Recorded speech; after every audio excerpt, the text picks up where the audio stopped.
देखिए, पहले तो माननीय प्रधानमंत्री जी और माननीय मुख्यमंत्री जी के नेतृत्व वाली जो डबल इंजन की सरकार है, उसने इतने सारे जनहित के कार्य किए हैं, कोई लड़ाई में हमारे सामने है ही नहीं। और पहले राउंड की 8 की 8 सीटें हम जीतने जा रहे हैं। क्या फार्मूला अपनाया है इसका? निश्चित तौर पे फार्मूला आपसे कोई चीज़ छुपी नहीं है। और जिस प्रकार से आम जनमानस माननीय प्रधानमंत्री जी के नेतृत्व के लिए मजबूती से आकर के खड़ा हो गया है, आप जब नीचे जाइए तो अंडर करंट को आपको एहसास होगा कि किस प्रकार से मोदी जी को तीसरी बार प्रधानमंत्री बनाने के लिए आम जनमानस ये चुनाव खुद लड़ रहा है। तो मैं तो सिर्फ इतना कहूँगा, अब की बार 400 पार। अच्छा, गठबंधन को लेकर क्या कहेंगे? गठबंधन जो चुनाव लड़ रहा है उसको लेकर देखिए, उनका आत्मविश्वास खत्म हो चुका है। उन्हें बार बार प्रत्याशी बदलने पड़ रहे हैं, आपस में उनके लड़ाई है, संगठन उनके बिल्कुल एक तरह से अनिश्चय की स्थिति में है कि वो क्या करे। तो ऐसी स्थिति में आप चुनाव क्या लड़ेंगे जब आप बिल्कुल एक ऐसी स्थिति में खड़े हैं कि आपके चारों तरफ अंधेरा है। उनको ये पता है कि उस अंडर करंट को एहसास वो कर पा रहे हैं और ये समझ रहे हैं कि अब की बार लड़ाई हमारे बस की नहीं है। अच्छा, रामपुर एक मुस्लिम बाहुल्य सीट है और आपके यहाँ पे विधायक भी हैं और मुस्लिम बाहुल्य हैं, मुस्लिम भी हैं, तो आप भारतीय जनता पार्टी को मुस्लिम वोट दिलवाने में कहाँ तक सहायक रहें? देखिए, मैं पहले तो एक बात कहूँगा, एनडीए की सरकार न धर्म की न जाति की बात करती है। ये तो हमारे विपक्षी साथी उसको हर एजेंडे के रूप में ले जाते हैं। हमारा इस मामले में बिल्कुल स्पष्टता के साथ कहना है कि एनडीए का पहला विधायक रामपुर ने जिता करके दिया था, वो भी विपरीत परिस्थितियों में। आप ही लोग कहते थे कि पार पाना बड़ा मुश्किल है, और मैं उस समय आपके सामने रूबरू होकर के कहा था कि अब की बार हम रामपुर का इतिहास बदल देंगे।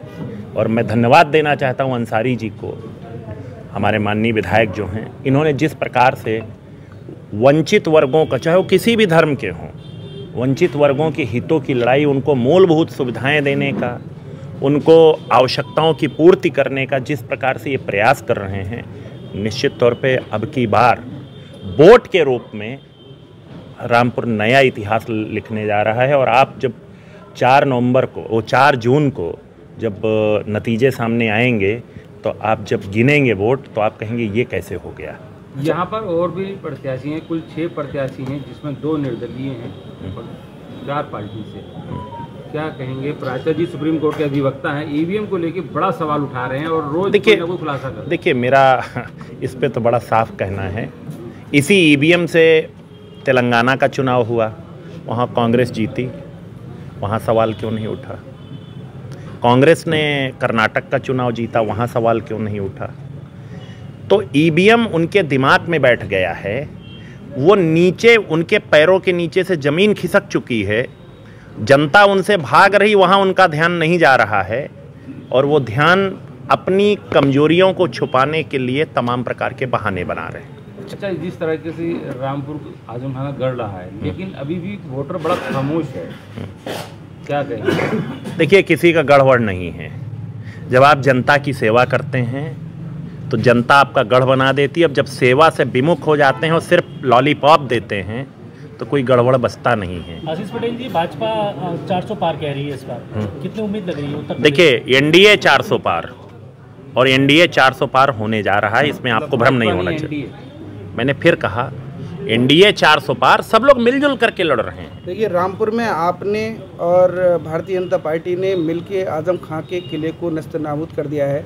आजम खां इस समय जेल में है, तो अब आगे क्या रहेगा? अब आजम खां, मैंने आपसे थोड़ी देर पहले एक बात कही, जो प्रतिद्वंद सामने आ रहा है उसमें आप क्या कहेंगे? देखिए, मेरा तो बड़ा स्पष्ट मत है, यहाँ पर गढ़ किसी का नहीं होता है, और आज के इस लोकतंत्र में राजा वही होता है जो जनता की सेवा करके उसके दिल में अपनी जगह बना लेता है। अब तो सफीक जी के सामने एक अवसर है, हाँ, कि अपनी सेवा से ये गढ़ क्या, दुर्ग क्या, महलों को नेस्तनाबूद कर दें। मैं बस यही कहूँगा। एक पार्टी के प्रत्याशी नदवी साहब, वो चुनाव मैदान में, मौलाना नदवी साहब चुनाव मैदान में, क्या कहेंगे? आज हेलीकॉप्टर का टिकट आया था। देखिए, मैं उनका सम्मान करता हूँ और उनका है, लेकिन वो यहाँ से जिस प्रकार से वो चुनाव लड़ने आए हैं हवाई जहाज़ से, वो हवाई जहाज़ का चुनाव नहीं है। यहाँ पर जनता के बीच रह करके, उनके विषयों को सुन करके, उनकी समस्याओं को हल करके चुनाव लड़ना पड़ेगा।